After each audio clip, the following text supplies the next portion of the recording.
Well, I guess I broke my streak. Yeah, no, sorry I didn't record any episodes yesterday. I don't know if anyone watching this video noticed, or indeed cared.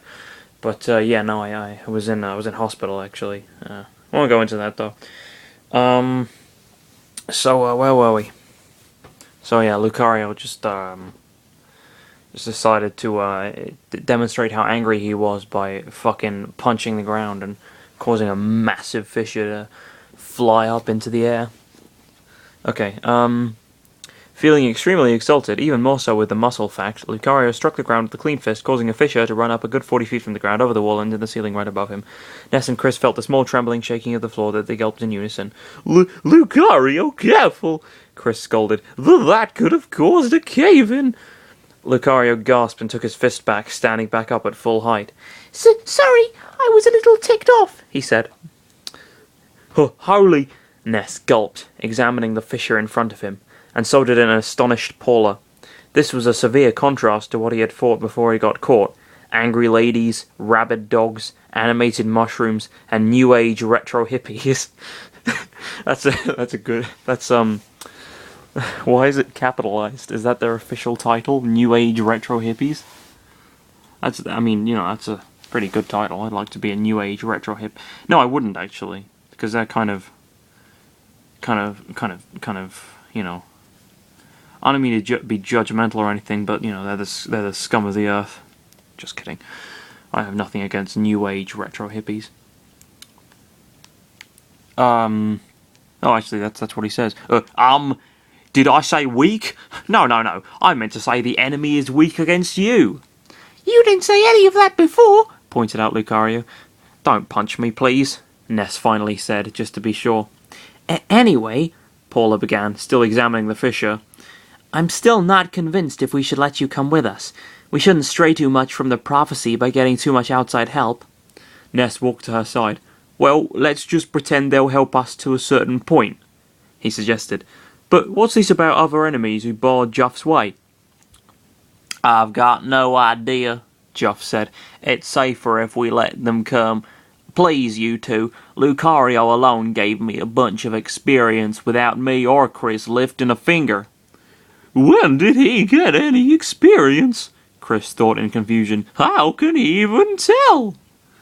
Ness and Paula exchanged glances. Okay, you seem pretty sure of yourself, Jeff. Fuck. You seem pretty sure of yourself, Juff, Ness said, turning to look at the two otherworldly travelers. It won't hurt us to have some temporary backup, as long as the big dog guy doesn't trip off me and stab my back with extreme prejudice using that glaring spike on his chest. Is he trying to fucking quote Apocalypse Now? He failed. Lucario sighed. I hardly ever trip and cause an accident like that, he reassured them. That's not very reassuring. Chris, however, took a note of the warning by walking beside his Pokemon, no matter if he was taller or smaller. Besides, Jeff continued, it is sort of my fault that Chris is like this. The other two chosen children turned his way. What do you mean by that? Paula asked, getting an explanation as to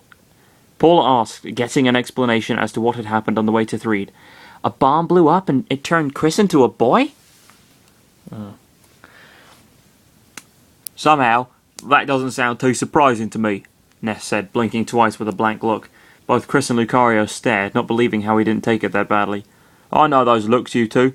You pretty much lose all sense of common sense when you get a talking bug from the future warn you from absolute destruction if you don't do anything about it. Chris muttered, trailing off and feeling morbidly ill to hear the other boys say such a thing in the first place. I see? See? That's even more shocking, Ness said. By the way, I didn't notice up until now, but why are you wearing my clothes? He asked Chris. Wearing your clothes? Chris said before looking down at himself as he said, That sounds a little bit too random to say. Lucario was just as shocked to see his trainer wearing a different wardrobe set. He didn't see Chris changing clothes during the fall, remembering he didn't change clothes before the panicking plunge to the ground. What?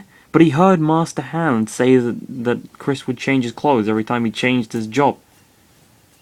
Why is that surprising to him? I don't know. Maybe he didn't hear that part of the message. Whatever. Sometime between the start and end of the fall, Chris's old clothes were ditched over an exact replica of Ness's clothes, down to the red sneakers and up to the iconic red cap. I like to think that that he changed clothes in like a Sailor Moon montage kind of thing. That would have been quite something. If that wasn't enough, he was also sporting a newly obtained backpack on his back. The sudden change of clothes scared the boy, mostly because he never felt the change at all, at least not by his free will.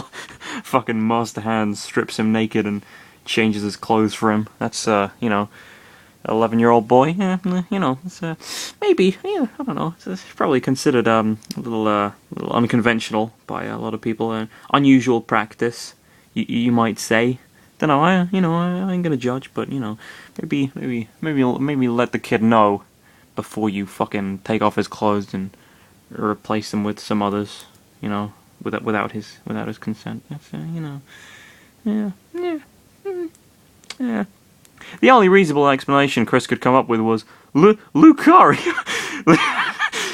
Lucario, did you strip me from my clothes before we crashed in here? Lucario gasped, blushed, and furiously shook his head. Why would I strip you from your clothes? I don't care, mostly, about what you wear as long as you're comfortable, he shot in defense.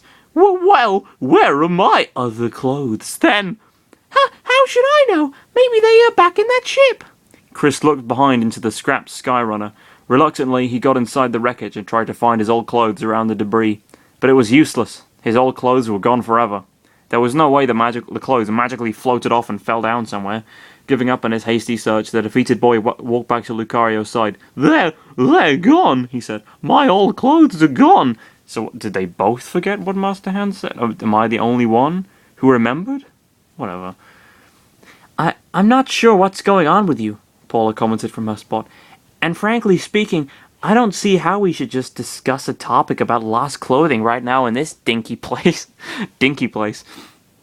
Hey, this is actually important to me, Chris said. I had my normal attire a mere moment ago. I can't just brush it off like that. What if I suddenly get naked in the middle of the day? Now that right there is a very surprising, shocking thing to see, Ness commented. Well, I don't care if you're wearing my clothes, unless you're a fanboy of mine. Are you? The fact Chris knew Ness very well from his world was extremely discouraging to mention. What? I was extremely discouraged to mention. By who? More than that, Chris didn't admire Ness at all. He admired Mario even more now that there was a chance to meet him in person. I've never heard of you until Joff said so, Chris said. Good enough, Ness said, nodding. So it's okay for you guys to follow us, I guess. If those weird enemies show up again, having more fighters should make things easy. The duo was shocked to know that they were able to get into Ness's group. Wait, really? Chris asked. You don't object? Why object when your guy can create a fissure with his fist? Ness asked, kicking the fissure while Paula looked unsure of the decision. It will give us plenty of experience. Lucario shrugged. I don't know what to say to this, he said. Me neither, Paula said. But the more the merrier, they say. Ness and Paula joined your team. It's the other way around, technically, but who the fuck cares? Ness and Paula looked around at the same time. Huh, how odd, Ness said. Feels like someone just announced something in a loud voice. Fancy that. Let's not bother with that now, Paula said, turning to the exit of the cave. Let's get out of here first. The two children joined up with Juff until Chris and Lucario exchanged grimaces and followed them from behind. They were still in shock that they made it just fine to Ness. Now the task to keep him safe started, but for how long, they couldn't tell for now. As they climbed up some stairs made out of ground, Chris pondered why he had randomly changed clothes that resembled Ness. No doubt this wasn't normal, he thought. There wasn't any mechanics in Ness's game where the characters could change clothes at will or not. For an experiment, he tried calling Master Hand with his mind, but received no reply. He only had Lucario for better support, and would need as much support as he could to pull through the mission. Dun dun dun dun. I could have sworn the Master Hand said something about that. Maybe I'm going crazy. Maybe AuraChannelerChris is right and I am wrong. I mean, he should know. He wrote this fucking story. Oh well. Like I've said in the past, I shouldn't get too bogged down questioning the law, or I'll go crazy considering how much there is for this.